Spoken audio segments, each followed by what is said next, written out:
Chiro Hustle. Sit back and learn from the greatest influencers in the profession on the world's #1 chiropractic podcast.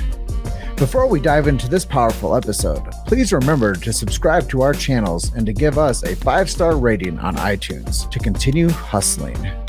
This episode is sponsored by Imaging Services, Chiro Health USA, Chiro Moguls, Pure Chiro Notes, Titronics, Sherman College of Chiropractic, New Patients in a Box, the Influencer Authority Podcast Training, Mango Voice, Life Chiropractic College West, and M-Sculpt. Let's hustle. Hey guys, welcome to episode 471 of the Chiro Hustle podcast. I'm your producer, Luke Millette, and here's your host, James Chester.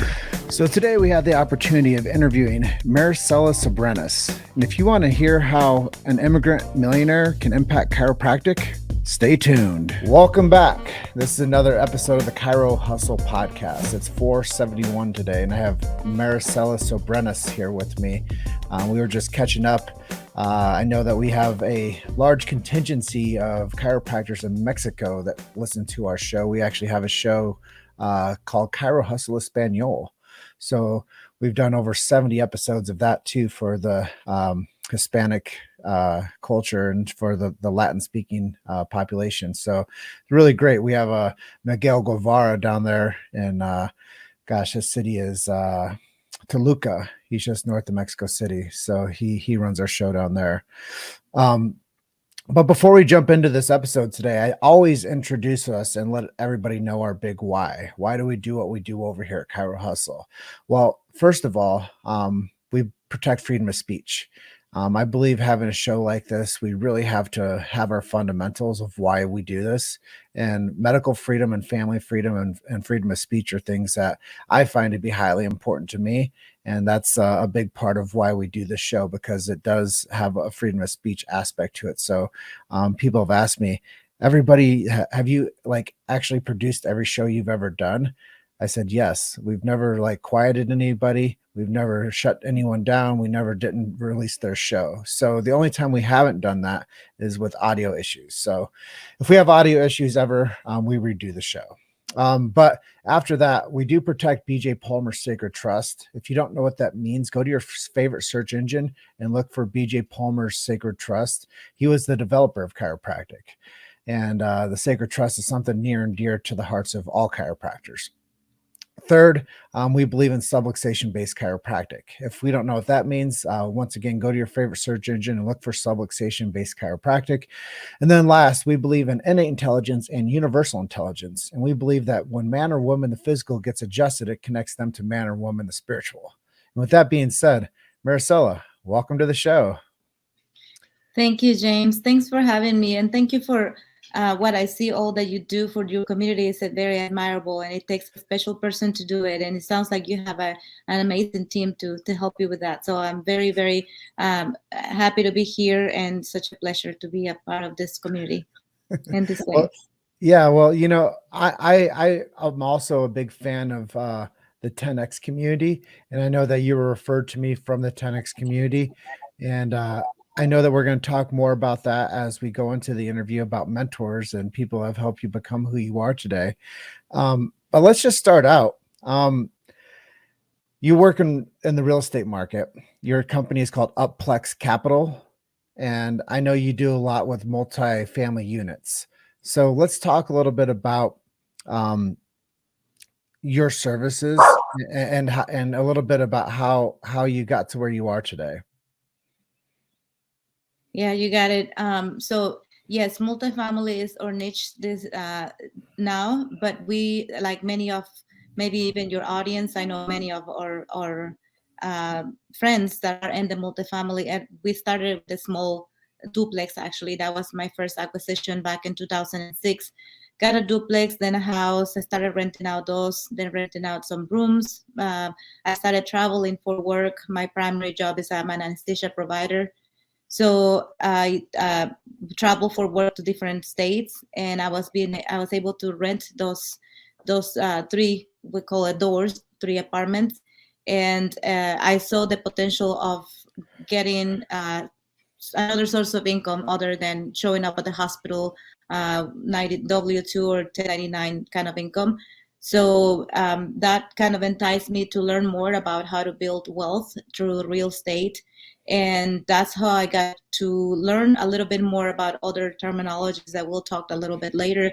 But at the beginning, I was teaching myself. I was reading whatever I can get a hold of. That was back in 2015 when I purposely started learning more. I actually was deployed through the Navy active duty, and when I was deployed, I used the time to teach myself, like learn everything that I could about building wealth through real estate. And when I came back to the States, I have saved enough, and I started acquiring what I thought back then larger units. I got under contract for 4 plexes and started building my portfolio. And then my husband, we met in 2006, and we continue to grow that portfolio. That's how we get started.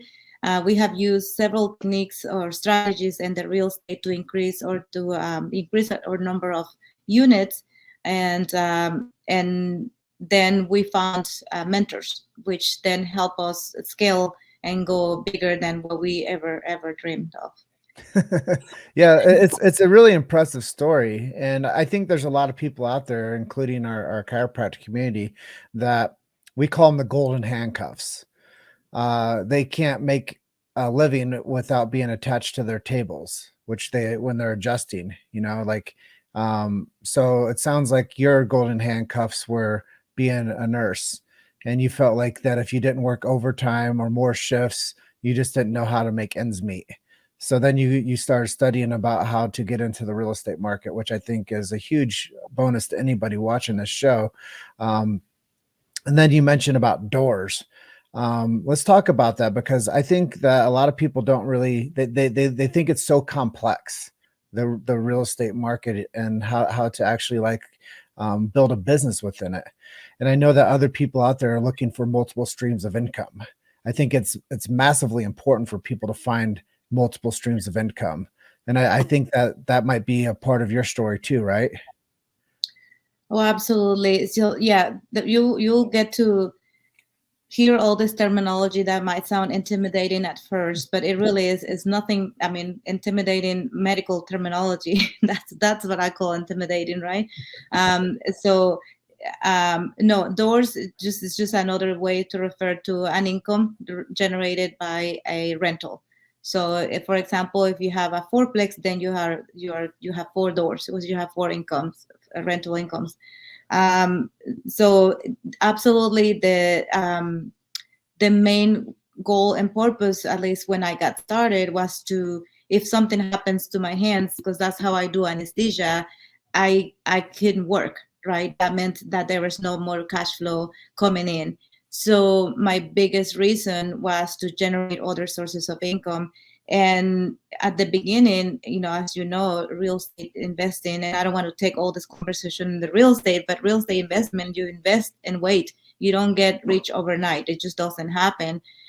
So, you have to get started. And one of the, I will say, the most challenging things for busy professionals, because we are expert at what we do, right? You're talking about a table, you do miracles on the table, right? You help a lot of people, but then when you step away from that, there's nothing coming our way. And we are so specialized in our own terminology that it sounds intimidating. Get to start as a baby learning a new language, and sometimes that's what stops us, right? We don't want to make reckless decisions with our money, and and put our families' well-being at risk. So understanding even the basic terminology, it's like watching cartoons. That's how I learned my English. When I came to the States, I didn't speak any English, and so that was one of my goals. And I had to start from the very basics, right? Country music and cartoons. That's how I learned. So but you have to expose yourself. You have to take the initiative. So when you start speaking fluently at any business that you want to conquer, that's what's going to take, being asking those questions just like a child. Hey, why this? Why that? One of our mentors always asks, he's a billionaire in the real estate world, but he still says, I'm still asking some questions as if I don't understand, because I don't fully understand. And the market, especially these days, had changed every single week. So, asking those questions and yes, with the purpose of generating other sources of income that eventually, you want to balance that knowledge, but also you want to balance what comes in as an income, right? You don't want to wait until you're expert and fluent at speaking that language to pull the trigger and put your money to work. Yeah, one of the things I like to tell people is you don't have to get it right, but you have to get it going, and done is better than perfect. Yep. And a lot of times people, they feel intimidated by many things. And if you're intimidating, the best thing to do is to challenge yourself and to learn.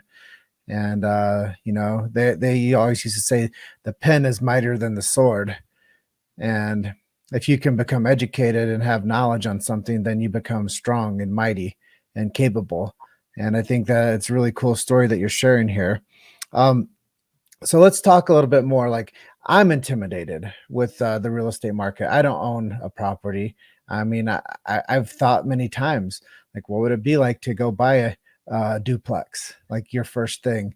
Or what would it be like to get 4 doors or 100 doors? Like, what advice would you give to somebody that's looking to do that?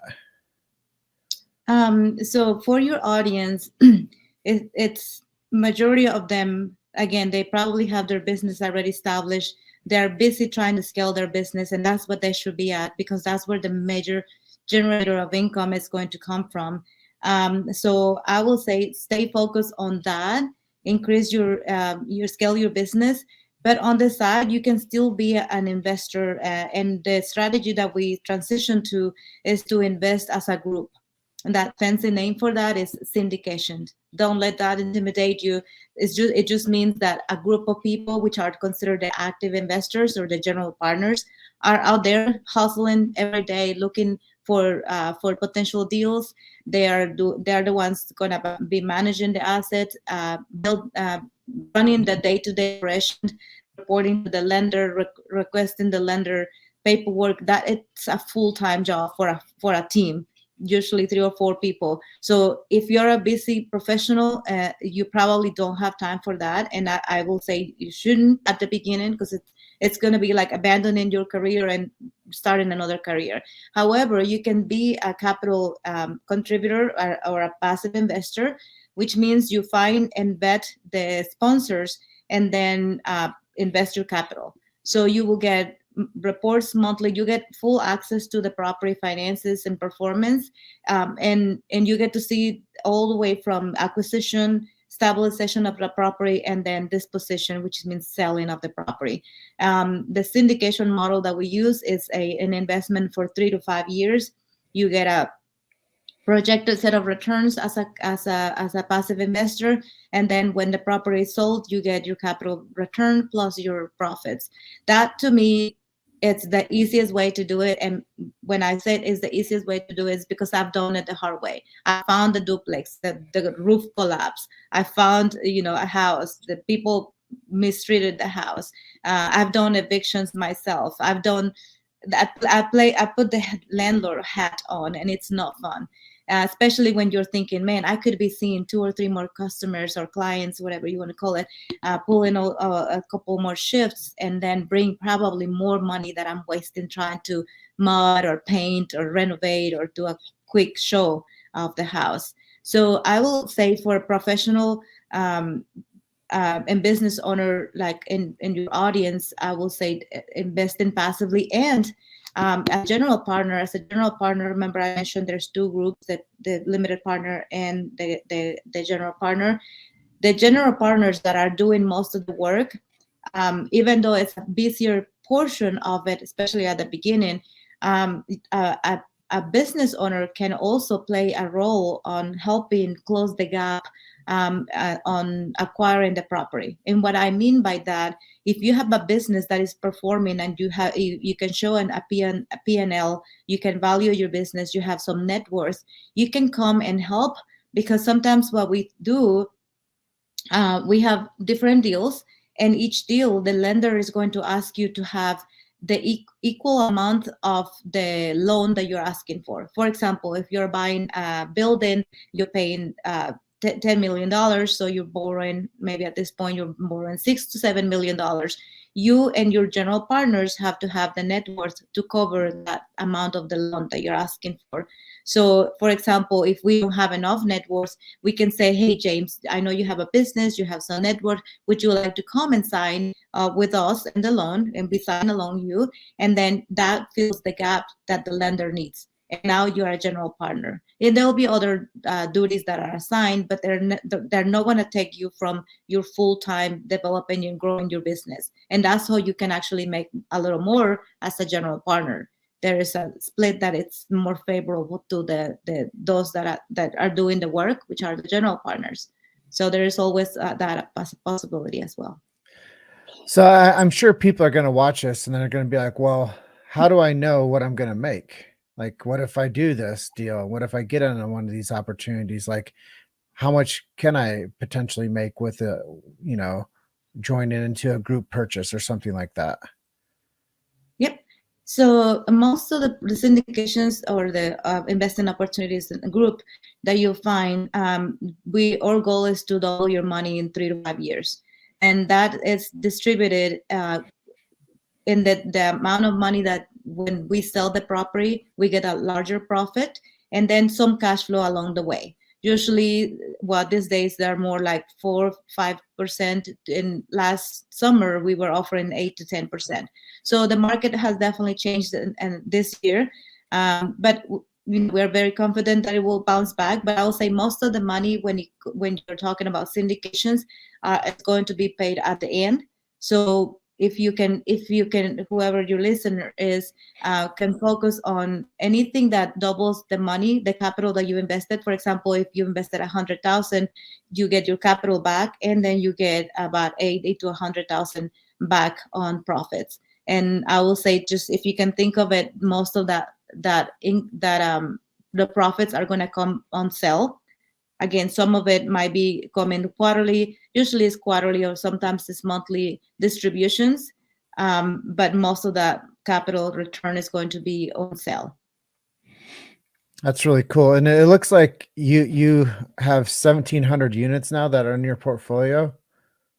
Yeah, we closed on at 167 about before this. So we have a little more than that, but yes, that's a general partner. As a limited partner, we have another 1,200 doors or units.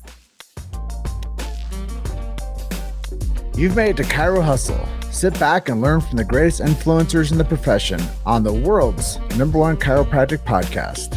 This episode is sponsored by Imaging Services, Chiro Health USA, Chiro Moguls, Pure Chiro Notes, Titronics, Sherman College of Chiropractic, New Patients in a Box, the Influencer Authority Podcast Training, Mango Voice, Life Chiropractic College West, and Sculpt. Let's hustle. So the business is very fluid. You have to understand like what to go after, who to join link your arms with to go do these deals.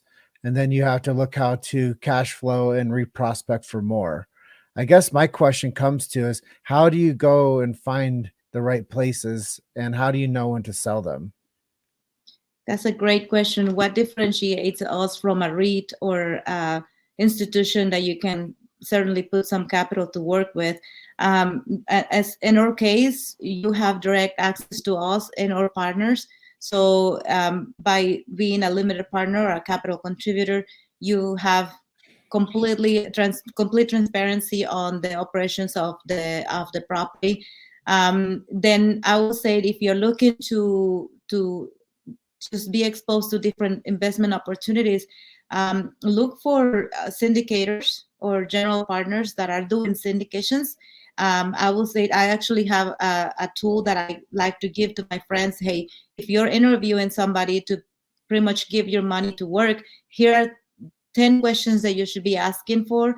And if come back and I'll give you more if needed. But that's definitely a lot of it is a relationship. So you have to trust them. They have to prove that they have done what you want to do, that they are actually investing in the deal with you, that they have all the legal documents that document that they own the building, that they're operating the building. But overall, when I was underwriting my own duplex and my houses and fourplexes, I was pretty much glancing, okay, how much is the monthly payment?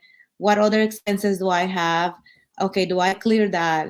Perfect. So what else do I have? What do I have left for profit? And then I didn't even count the depreciation on any of that. But to me, I was just like, what's my cash flow and can I cover my expenses? When you're buying commercial real estate, it's completely different. We analyze the property with some assumptions. Then the lender also, remember, the lender is going to be your biggest partner. Although we are bringing capital from other investors, if we're looking at the same $10 million property, we are borrowing $7 million from the lender. So they are going to be doing their homework and their due diligence. So they are not only doing the initial evaluation and analysis of the property to make sure that it performs and is going to pay them their monthly payments and cover all of the expenses, but also they're going to be along the way. We have to report to them quarterly. This actually monthly at the beginning, and then once the property is stable, we report to them quarterly. So there's different layers of safety when a passive investor or a limited partner is looking to invest. So as long as you're making sure that you ask those questions and get confident answers back, you can always start small. I will say diversified. Don't put all your money in one deal and one team.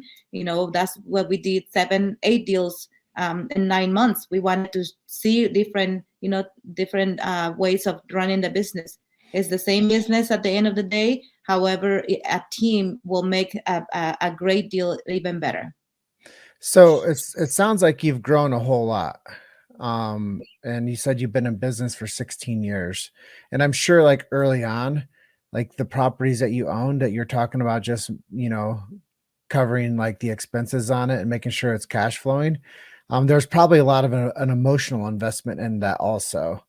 How did you switch from like being the emotional investor to being the syndication group type investor? Awesome. Actually, we made the transition in 2020. My husband was retiring from active duty after 26 and a half years of service. And I was working in different hospitals, and we loved having that one-on-one with our residents. We were running our own. We didn't have a property manager. We were property managers, and so we had we knew what resident drove what car. Like that was I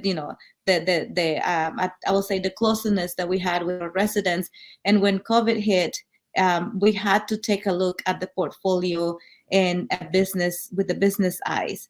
And we were able to, everybody had a housing, we cash flow very nicely. We were clearing $360,000 a year, even in COVID year. So we were pretty well capitalized, very low leverage. But at that point, we have been doing our learning and found a mastermind and joined more communities where you are looking at the portfolio as if this is going to be what's going to give you the cash flow to live, not for the rest of our lives, because I was still working. But then when I lost my contract for the next assignment, we took the time to take a deep dive into our business itself.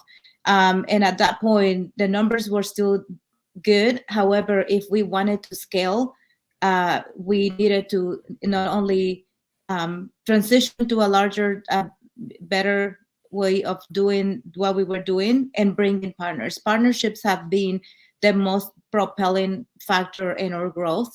Again, we were just doing with our own savings. We were moving things around like retirement accounts, and we were funding all of our own deals. And at one point we did a business line of credit. So that allowed us to have cash buying we were able to activate the equity of the houses, and we put them in a portfolio, and we were able to, with that money, we processed a line of credit, and we were able to buy cash. But even then, we were still very limited on how many more houses we could acquire every year. So bringing investors, helping, and understanding that you don't have to have the whole cake. You can have a bigger slice of cake when you go and buy, I guess the latest acquisition we have, we bought it for $73 million. A small slice of that, it's okay, instead of having a house or a duplex, which in this case, we were going to have to manage. We were in charge of everything, and it was including cash flow and pains of running the business. So we realized that we were not running the business as it should, and we engaged mentorship and just make the transition. So who would you say have been some of your most valuable mentors over the past 3 years? So can I mention names? Oh, sure. Okay. So Brad Somrock is our mentor that taught us how to underwrite and analyze the deals. He also has a network of coaches that anytime we underwrite a deal, we pass it on to 2 or 3 different coaches, depending on their market, their experience, their strategy, the type of assets. So we have a variety of resources there that can help us just pretty much take a higher look on the analysis. And then when he is the one that actually introduced us to Grant Cardone, and we joined the 10X community. And Grant Cardone, just like, if you know anything about him, he always thinks big. He always thinks, how can I make a bigger impact, bigger than just your own self? And we are heavily invested in his community. We have done training for scaling, marketing, the business part of the syndications. What we've seen in the syndication world, very successful syndicators that have a large amount of assets under management, but then they are the ones still answering their emails, putting their social media, sending out invites, and that's not what we want to do. Partly because coming from the military, you start looking at your time and how you can optimize that. How can you scale? How can you implement systems? And we early in our business started implementing that. So we that being around Grant Cardone has just highlight the importance of scaling and pretty much buying yourself out of your own business. So definitely Grant Cardone for that vision. Yeah, I think it's really cool to pay, tribute to people that help us get to where we want to go. And I know that you say that you guys are both military veterans. How has that played into the role of how you run your business? So I will say that's big part of it is creating SOPs. Anytime that I delegate something to our team, I'm already asking them, hey, make sure that we are developing the SOP, because if you're not available, somebody else in the team should be able to step in and do the same job without hiccups, right? So being able to use that same mentality that you do, you see one, do one, and teach one, that goes to across, as long as the skills are interchangeable, of course. Another thing that we like to, again, when we're joining different teams, each syndication, we have close and 8 syndications. So each syndication has its own team. So we have what we call fluid teams. So to our teams, we don't want to be a mom and pops, or my husband and I, just us doing the work. We want to deliver 10x quality. We want to deliver customer service for our investors as well. So that's one of the things that putting out those systems and before they are needed. So I would say that's definitely one of the characteristics that the military taught us, and always document. So that's one of our pet peeves, put it in writing. Yeah, well, I mean, there's a lot that I've learned from you today. I want to talk to you about a whole lot more, but I guess how did you build such a healthy team around you?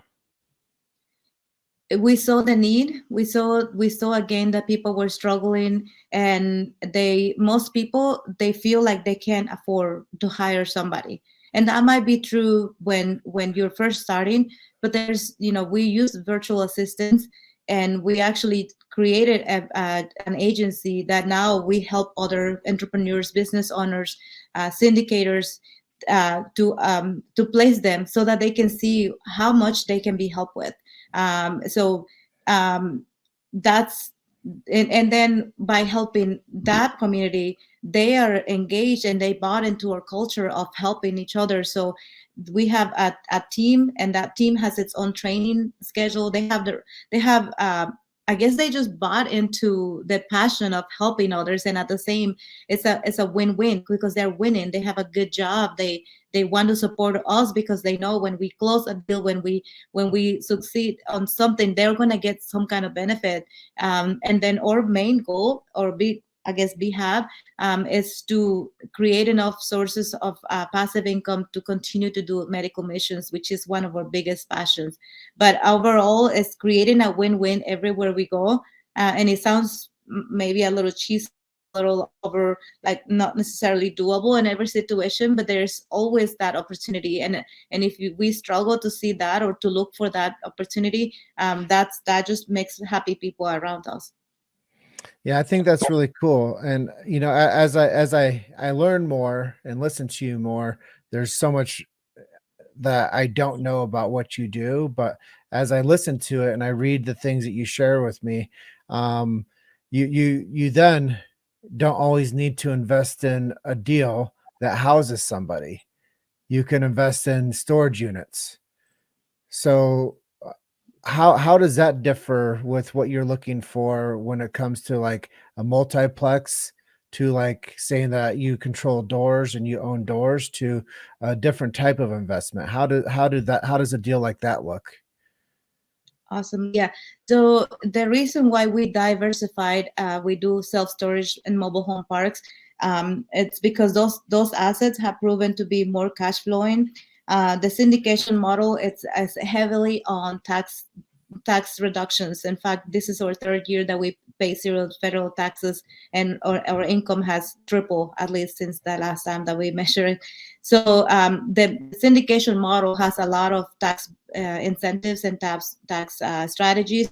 The self storage and mobile home park, they are pretty low capex, so not a lot of maintenance, not a lot of ongoing expenses, maybe lower rent overall, but the cash flow, what we clear, it's much higher. I would say, you asked me earlier, 4 to 6% is what we offer right now. Last summer we were offering about 8 to 10% cash on cash. Those other assets, the self-storage and mobile home parks, have been clearing 12 to 14% solid, even during COVID and after. So definitely a higher cash flow. Diversification, I would say, is the key. And I would say for the person that is first starting, just focus on one asset. Try to learn as much as you can before you go and chasing shiny syndromes, shiny objects. But definitely, diversification is one other thing that has stabilized not only our cash flow, but also the way that we handle the taxes and tax burden. That's really cool. I've learned a great deal today by having you on the show. Is there anything I didn't ask you that you would like to share with our audience today? You asked me earlier, how do you stay healthy? Yeah, for sure.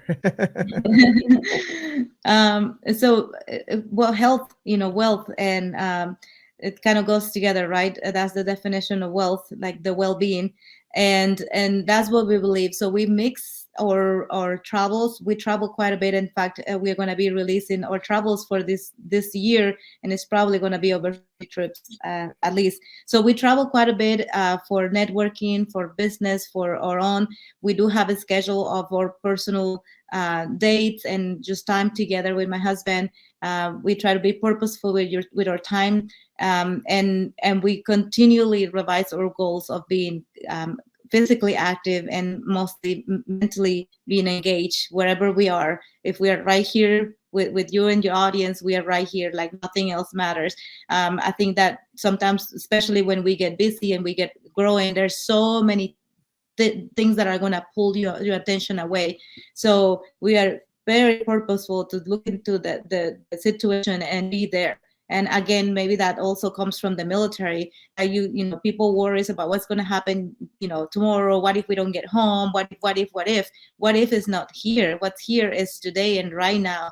So that, you know, it's a continuous and ongoing reminder. So it's nothing easy to do, but that's one thing that allows us to just be in the moment and enjoy, whether it's good or struggling. Yeah, that you have to live through it.